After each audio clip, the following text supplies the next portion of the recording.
Enfin, moi, ça me gonfle.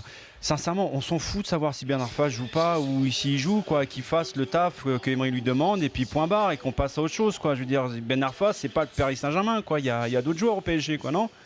En effet. Malgré tout, on a quelques infos quand même à partager. Oui, non, c'est clair, mais bon, est-ce que demain on pourrait parler d'autre chose, quoi? Tu vois, c'est. Bah, demain le PSG joue pas, donc a priori demain on va. On parlera de Rennes, de Marseille. Non, mais demain on peut dire si Ben Arfa. Est-ce qu'il sera dans le groupe? Non mais cela dit, ce que tu dis Manu, il y a pas mal de gens qui te rejoignent sur le hashtag RMC Live et qui lui disent allez c'est reparti avec Ben Arfa. Ah, ça me gonfle, t'as même pas idée. Hein.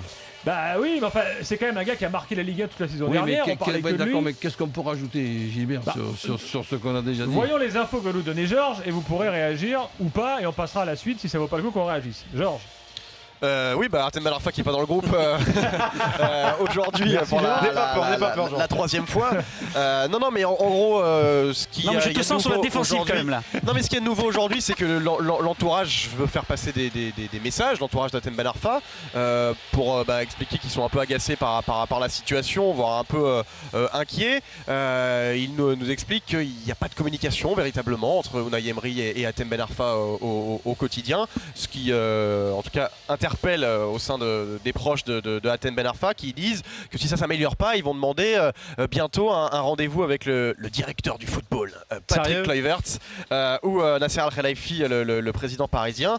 Et voilà, son entourage dit on a déjà des clubs espagnols, des clubs anglais qui seraient prêts. Tu vois que ça t'intéresse, Manu, qui sont prêts à l'accueillir en janvier pour un prêt éventuellement. Donc ça, voilà, c'est ses représentants, ça?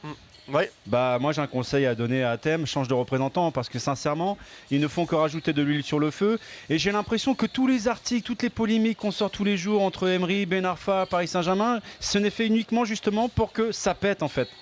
Pour qu'il y ait un gros buzz autour du Paris Saint-Germain et que tout le monde se réjouisse de voir le bordel au sein du Paris Saint-Germain. Foutons la paix à Emery, foutons la paix à Ben Arfa. Et puis ses représentants, sincèrement, ça fait quelques semaines que le championnat a repris. Attendez quoi, si vous avez un conseil à vous donner, soyez les dignes représentants d'Artem Ben Arfa et fermez-la quoi. Moi je lui conseillerais d'être gardien de but. Comme ça tous décident la veille. Ouais. Non mais Manu, t'as raison. Il aurait sa chance en Coupe de la Ligue ou Coupe de France. Ben Arfa, on l'a pas entendu ouvrir la bouche. Exactement. Et en fait, on dirait qu'on fait tout pour qu'il sorte de sa réserve et qu'il pète un plomb le mec. Le problème c'est que si nous, journalistes, il y a des bruits qui nous reviennent de la part des gens qui sont dans son entourage, c'est bien que ces gens-là s'expriment en son nom. Et c'est peut-être ça aussi. Ouais, mais à force de brasser du vent, il y en a beaucoup qui devraient se reconvertir en éolienne, toi, tu vois. Enfin, je veux dire, il se passe rien. Aujourd'hui, Ben Arfa, il n'est pas dans la liste. On s'en fout.